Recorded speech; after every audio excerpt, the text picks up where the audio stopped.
सानब्रैनि हाबाफारि 23 तारिखनिफ्राय लानानै 26 तारिखसिम जे कन्स्टिट्युएन्सि लेभेलनि जे बड'लेण्ड CM काप 1.0 बेयो जोंनि कसुगाव समस्तिनि सिङाव थानाय सेकादानि गामियाव गामिनि गेवलां फोथाराव बे हाबाफारिखौ लानाय जादों आरो बे सानब्रैनि गेजेराव दिनैहाय जोंहा जोबथा हाबाफारिमोन जोबथा खेला दङमोन बे जोबथा खेलाया दा जोबनानै थांबाय आरो जोबथा खेला बायदियै जोंहा जोबथा खेलानि माखासे क्लोजिं सेरेमनि दङमोन आरो बे क्लोजिं सेरेमनियाव जोङो माखासे आलासि लेंहरदों बेनि गेजेराव जोंहा फर्मार आसाम फुटबल एसोसिएशननि आफादगिरि गाहाय नेहाथारि मानगोनां हेमेन्द्रनाथ ब्रह्म सार बिथांखौ जों खावलायनानै लाबोदोंमोन बिथाङा नुजाफैबाय आरो नुजाफैनानै जोंनि प्लेयार्सफोरनि जे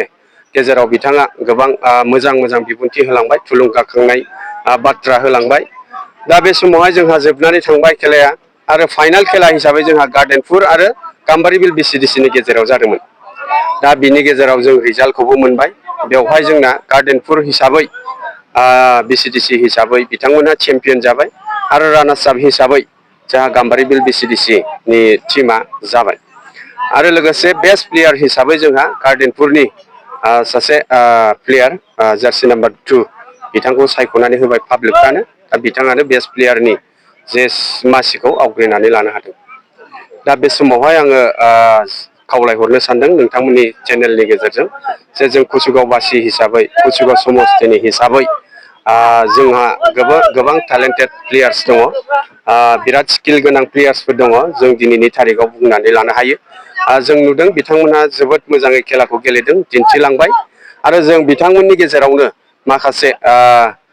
जोङो सेलेक्टेड प्लेयार्सफोरखौ जोङो समस्तिनिफ्राय डिस्ट्रिक्ट लेभेलाव गेलेहैनो थाखाय जोङो सेलेक्ट खालामनानै दोनखाबाय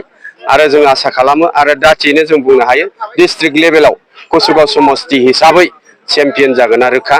आरो जोङो चेम्पियन टीम जाबोगोन बेखौ जोंहा आसा दङ मानो होनबा जों जोंनि प्लेयारफोरखौ नायनानै जों मिथिनो मोनबाय बिथांमोनहा जोबोद मोजां प्लेयार्स आरो आं बिथांमोनखौ गोसो गोरबोनिफ्राय कंग्रेचुलेसन जासिबाय जाय बिथांमोनहा देरहानानै थांबाय आरो जाय बिथांमोनहा रानार्स आप एबा सेकेन्ड प्राइजखौ आवग्रिनो हादों बिथांमोननिसिमबो कंग्रेचुलेसनखौ जासिबाय आरो बेस्ट उइसेसखौ जासिबाय जाहाथे इन फिउचार बिनिफ्राय गोजौसिन प्लेटफर्माव थांनानै जाहाथे गावबा गावनि स्किलखौ देखायहैनो हायो आरो बे फुटबल जोलुर बादायलायनायखौनो गावनि मोनसे प्रफेसन बानायनानै जिउ खांलांनो हायो बेखिनिखौ आङो बिथांमोनखौ आंनि गोसो गोरबोनिफ्राय बेस्ट उइसेसखौ जासिहरबाय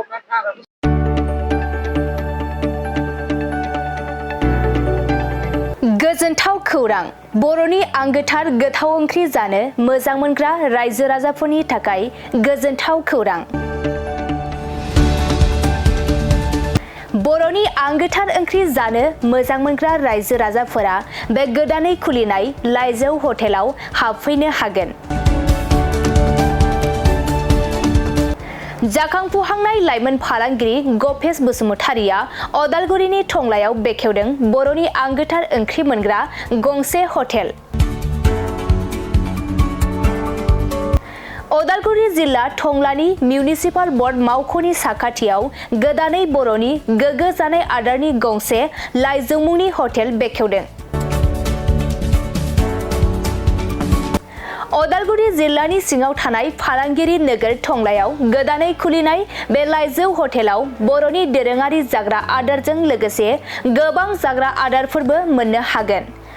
गोदानै बेखेवजानाय बे लाइजौ हटेलाव अमा बेदर बोरमा लकेल ना साम' नारजि अनला खारै थास' मैथा आरो नाफाम आरो गोबां आइटेमफोरखौ मोननो हागोन बेनिखायनो नोंथाङाबो अदालगुरि जिल्ला टंला लामाजों थांलाय फैलाय खालामोब्ला बे गोदानै खुलि जानाय लाइजौ हटेलाव हाबनानै बर'नि दोरोङारि गोथाव जाग्रा आदारफोरखौ जालांनो हागोन आरो नोंथाङा नैबे 9101758967 जानबुं नम्बरनि गेजेरजों खौरां लाहरनानै आबुङै मिथिना लानो हागोन